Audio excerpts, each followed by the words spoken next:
আমার সেই ছোটবেলার কথা। Hello guys, good morning. Jayanti lifestyle new ব্লগে সবাইকে স্বাগত। বন্ধুরা, তোমরা সবাই কেমন আছো? আশা করছি ভালো আছো। আমরাও সবাই মোটামুটি ভালো আছি। তো সকাল সকাল উঠে পড়েছি। সকাল সকাল বলতে তবুও একটু লেট হয়ে গেছে আজকে। কারণ হচ্ছে ছোটো মনার শরীরটা ভালো না। যেহেতু কাল হচ্ছে সরস্বতী পূজা ছিল, তো সকাল 6টার মধ্যে ওকে স্নান করিয়েছিলাম। তো এবার সারাদিন কিছু না, হঠাৎ সন্ধ্যাবেলা থেকে প্রচণ্ড কাশি শুরু হয়ে গেছিলো। তো ওর জন্য সারা রাত ধরে কেসেছে, বমি করেছে, তার জন্য একটু উঠতে লেট হয়েছে। তো সকালবেলা উঠে বাসির কাজকর্ম সেরে চলে এসেছি রান্নাঘরে। তোমরা দেখতেই পাচ্ছ আমি রান্নাঘরে বসেই ব্লগটা স্টার্ট করলাম। রান্নাঘর থেকেই ব্লগটা স্টার্ট করলাম আজকে। দেখো, এসে মনাদের জন্য দুধটা গরম করলাম, দুধ দিয়ে মুড়ি দিয়ে ওদেরকে সকালবেলা খেতে দিলাম। এই দেখো, তো এই দেখো দুই মনা হচ্ছে দুধ মুড়ি খাচ্ছে। বড় মনার খাওয়া হয়ে গেছে, ছোটো মনা এখনো বসে আছে নেই। ঠিক আছে, দেখো দুই মনা। আমার ছোটো মনা কি করছে, নমস্কার করছে তোমাদেরকে। ঠিক আছে, তো ওদের দুধ মুড়িটা খাইয়ে আমি রান্না করবো বলতে আজ আবার ষষ্ঠী আছে, গোটা ষষ্ঠী। ঠিক আছে, তো গোটা ষষ্ঠীর জন্য রান্না করব। তো ওদেরকে আজকে খাইয়ে দিলাম।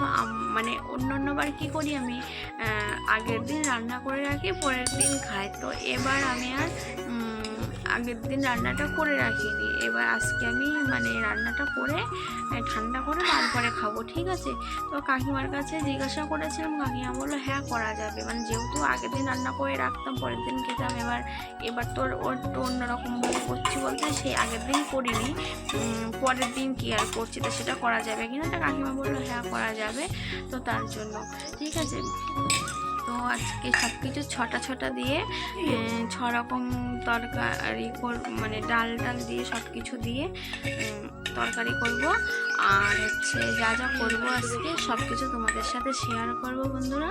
তো চলো বন্ধুরা, দেখি আজকে গোটা ষষ্ঠীতে কীভাবে কী রান্না করি, কি করি সবটা তোমাদেরকে দেখাবো। আর তোমরা আমার সাথেই থাকো। আর আশা করছি আমি যে ভিডিওটি দেবো তোমাদেরকে ভালো লাগবে। তো চলো বন্ধুরা, সাথেই থাকো, ভিডিওটি কন্টিনিউ করো। তো দেখো বন্ধুরা, গোটা ষষ্ঠী রান্নার জন্য কি নিয়েছি দেখো। এখানে মুগ ডাল নিয়েছি, এখানে কলার ডাল নিয়েছি। কলার ডাল ভালোবাসি না, ঠিক আছে, তো আজকে এর মধ্যে দিতে হয়, তার জন্য আমি অল্প কটা কলার ডাল নিয়েছি। আর এখানে দেখো সব কিছু গোটা 6টা কাঁচা লঙ্কা, 6টা আলু, 6টা কুল, 6টা সিম, 6টা বেগুন, 6টা পালং শাক বেশি আছে, কিন্তু 6টা হচ্ছে মেন দিতে হয়। এরপরে তুমি বেশিও দিতে পারো, এবার বেশি তো আমাকে দিতেই হবে, মনারে আছে। ঠিক আছে, তো দেখো এখানে কাকিমা এই বেগুনগুলো আমাকে দিয়েছিল। এখানে আরও আছে কাকিমার দেওয়া বেগুন, বড় কাকিমা আমাকে দিয়েছিল। তো এখানে আমি আরও 2টো বেগুন দিয়ে দেবো, তার কারণ মনারা আছে। ঠিক আছে, ওরাও আমার সাথে সাথে খায়। ঠিক আছে, তো এই সিমগুলো ছোট কাকিমা দিয়েছিল বড় সিম, সেই বড় সিমগুলোও দেবো, একটু বেশি দেবো। ঠিক আছে, তো এগুলো দিয়ে আমি গোটা ষষ্ঠী রান্না করব। তো দেখো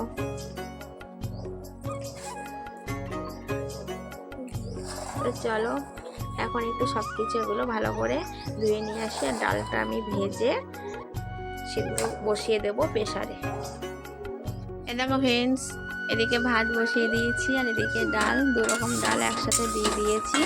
দেখতেই পাচ্ছ, এই যে 2 রকম ডালের মধ্যে দিয়ে দিয়েছি, দিয়ে একটু ভাজা করে নিচ্ছি।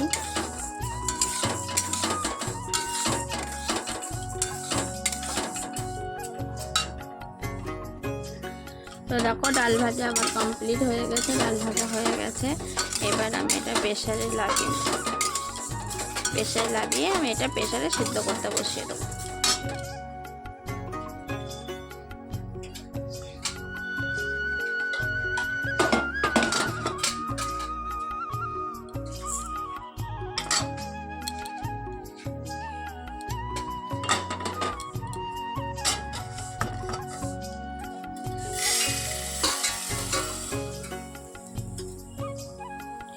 একটু তলাটা, যেহেতু কড়াইটা গরম ছিল, ঢালতে প্রেসারটা নিতে আমার একটু বেশি লাল হয়ে গেছে নিচের দিকটা। ঠিক আছে,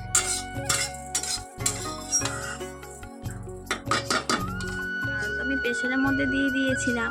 এবার বাদবাকি যে সবজিগুলো আমি ধুয়ে নিয়েছিলাম সেই সবজিগুলো আমি ডালের সাথে দিয়ে দেবো, তাহলে সিদ্ধ হয়ে যাবে একসাথে। এই দেখো বন্ধুরা 4টে সিটি মেরেছি, 4টে সিটি মারবার প্রেশারটা খুলে পালং শাক দিয়ে দিয়েছি। এর মধ্যে একটু তেল, লবণ আর চিনি, ঠিক আছে, দিয়ে দেবো। তার কারণে তো আমি কুল দেবো। এবার কুলটা দেওয়ার পরে টক হয়ে যাবে, তাহলে মনার আর খেতে পারবে না, বেশি টক হয়ে যাবে তার জন্য। তো এই দেখো অল্প চিনি দিয়ে দিচ্ছি। দেওয়ার পরে এটা আমি প্রেশারটা আটকে আবারও আমি বসিয়ে দেবো 2টো সিটি মারার জন্য, ঠিক আছে। 2টো সিটি মারার পরে ওটা আবার খুলে আমি একটু জিরা ভেজে রেখেছি, সেই জিরাটা গুঁড়ো করে রেখেছি। দেখো গুঁড়ো করে আমি এর মধ্যে একটু দিয়ে দেবো, ঠিক আছে। তো দেখো আমার আজকে গোটা ষষ্ঠী সবজি আমার রেডি হয়ে গেছে। গোটা ষষ্ঠী সবজি তো রেডি হয়ে গেছে। এখন আমি যাবো স্নান করতে, স্নান করে ঠাকুর পুজো দিয়ে তারপর আবার আসবো রান্নাঘরে। তো চলো দেখো বন্ধুরা, আমি স্নান করে পুজো দিয়ে ব্রত কথা পড়ে আমি চলে এসেছি রান্নাঘরে। দেখো ভাত তরকারি সব কিছু নিয়ে নিয়েছি। নিয়ে আমি যেহেতু একসাথেই রান্না করেছি তার জন্য ভাতটা আমি আগে নিয়ে নেবো, ঠিক আছে। তো আজ কিন্তু কলার পাতায় খেতে হয়। দেখো তো কলার পাতা আমি ভাত নিয়ে নিয়েছি। এবার হচ্ছে তরকারিও নিয়ে নেবো, মনারাও নেবে। ছোটো মনা আবার আমার সাথেই খাবে, ঠিক আছে। বলছে মামি তোমার সাথেই খাবো, আলাদা করে খাবে না। তো দেখো ভাত নিয়ে নিয়েছি, আমি আর ছোটো মনা খাবো। সাইডে তরকারি নিয়ে নিয়েছি, সব কিছু ছোটো ছোটো করে নিতে হবে। তো দেখো তো বড় মানা কোনো দিনও খায়নি, কিন্তু ছোটো মানা খাবে, ঠিক আছে, আমার সাথে। তো এই দেখো আমি নিয়ে নিয়েছি। এবার আমি ভাতটা যেহেতু গরম ছিল একটু জল ছিটিয়ে আমি ভাতটা ঠান্ডা করে নেব, ঠিক আছে। তো দেখো আবার বড় মানা আমাকে জিজ্ঞেস করছে, মা তুমি জল ছিটাচ্ছ কেন? এখন ও তো জানে না। তো চলো জল ছিটিয়ে ভাতটা ঠান্ডা করে নেব। এবার আমি আর মনে দুজনে খাবো। গোটা ষষ্ঠীর জন্য আমি 6 রকম তরকারি রান্না করে নিয়েছি, ঠিক আছে। ওর মধ্যে কলার ডাল দিয়ে আর 6 রকম সবজি দিয়ে, ঠিক আছে, সব ছোটো ছোটো করে দেবো। বেগুন 6টা, আলু 6টা, পুঁই 6টা, লঙ্কা হ্যাঁ এটা সিম, এটা ছোট্ট সিম, দেখো ছোট্ট সিম 6টা, ঠিক আছে। তারপরে হচ্ছে লঙ্কা 6টা। তো 6 রকম দিয়ে আমি আজকে গোটা ষষ্ঠী তরকারি রান্না করে নিয়েছি, ভাত আর গোটা ষষ্ঠী তরকারি, ঠিক আছে। তো বন্ধুরা এখন আমি এই তরকারিটা দিয়ে গোটা ষষ্ঠী মানে রান্নাটা করেছি। এখন আমি ভাতটা করে সারাদিনে একবারই খাবো বন্ধুরা আমি, আর তাছাড়া কিচ্ছু খাবো না। সকাল থেকে এমনও কিছু খাইনি।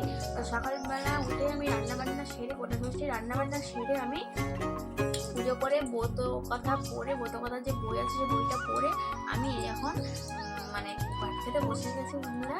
তো দেখো ছোটো ছোটো করে খেতে হবে। এই যে কলার পাতাটা দেখছো, আমি কিন্তু কলার পাতা ছোটোবেলায় কলার পাতা কিন্তু খেতে ভীষণই ভালোবাসতাম, খুব ভালোবাসতাম, ঠিক আছে। আমি বাবার কাছে খুব বাইরে বলতাম কলার পাতায় ভাত খাওয়ার জন্য। তো বাবা রোজ আমাকে কলার পাতা খেতে দিত।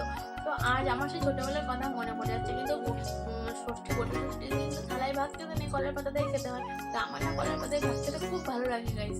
তো তার জন্য দেখো আমি কলার পাতায় ভাত নিয়েও বসে গেছি। ষষ্ঠীটাও পালন হচ্ছে, আবার ইচ্ছাটাও পূরণ হচ্ছে, ছোটোবেলায় ইচ্ছা বন্ধুরা। তাই ফ্রেন্ডস আমি একটু তোমাদের সাথে কথা বলতে চলে এসেছি বিকাল আর সন্ধ্যার মাঝামাঝি সময়, ঠিক আছে। তার কারণ তোমরা দেখে বুঝতে পারছো আমার মুখে কিন্তু একটা হালকা আবছা রোদ্রের ছাপ পড়ছে, ঠিক আছে। আর আমি ঠাকুর ঘরে বসে আছি এখন। এ সাইডে মনা ঘুমিয়ে আছে দেখো। আর হচ্ছে যেটা বলবো সেটা হচ্ছে আমি আজকে তোমাদেরকে যে ভিডিওটা দিয়েছি সেটা গোটা ষষ্ঠীর ভিডিও। আর ভিডিওটা আমি 2 দিন আগে করে রেখেছিলাম, কিন্তু তোমাদেরকে দেওয়া হয়নি। তোমরা সবাই জানো আমার শরীরটা ভীষণই অসুস্থ ছিল, কিন্তু অন্য দিনের তুলনায় আজকে একটু বেটার ফিল করছি। তার জন্য ভিডিওটি সাউন্ড বসিয়ে রেডি করে আমি তোমাদেরকে আজকে ভিডিওটা দিলাম। তো আশা করছি ভালো লাগবে। গোটা ষষ্ঠীর ভিডিওটা আমি কীভাবে রান্না করেছি সেই ভিডিওটাই দিয়েছি। তা আমার যারা সিনিয়র আছে, আমার যারা জুনিয়র আছে, তারা ভিডিওটা অবশ্যই দেখবে। দেখে তাদের যদি মনে হয় যে আমার কোথাও ভুল হয়েছে তরকারিটা রান্না করা, মানে এরকম বা কোনো জায়গায় মানে এটা হয়তো ঠিক হয়নি বা এই জায়গাটা হয়তো ভুল হয়েছে, তারা অবশ্যই কমেন্টের মাধ্যমে জানাবে। তাহলে আমার সেই ভুলটা পরের বার থেকে আর হবে না বন্ধুরা। তো চলো কথা আর বেশি বাড়াবো না। তো আমার ভিডিওটি তোমাদের যদি ভালো লেগে থাকে অবশ্যই লাইক কমেন্ট শেয়ার করতে একদমই ভুলো না। চ্যানেলটিকে সাবস্ক্রাইব করে দিও, আর যারা আমার চ্যানেলে নতুন তারাও চ্যানেলটিকে সাবস্ক্রাইব করে দিও। তো চলো বন্ধুরা, যেহেতু এখন রাত হয়নি তার জন্য গুড নাইট দিচ্ছি না। তো চলো বন্ধুরা, টাটা বাই বাই, সবাই ভালো থেকো, সুস্থ থেকো। আবারও করে দেখাবে তোমাদের সাথে একটি নিউ ব্লগে।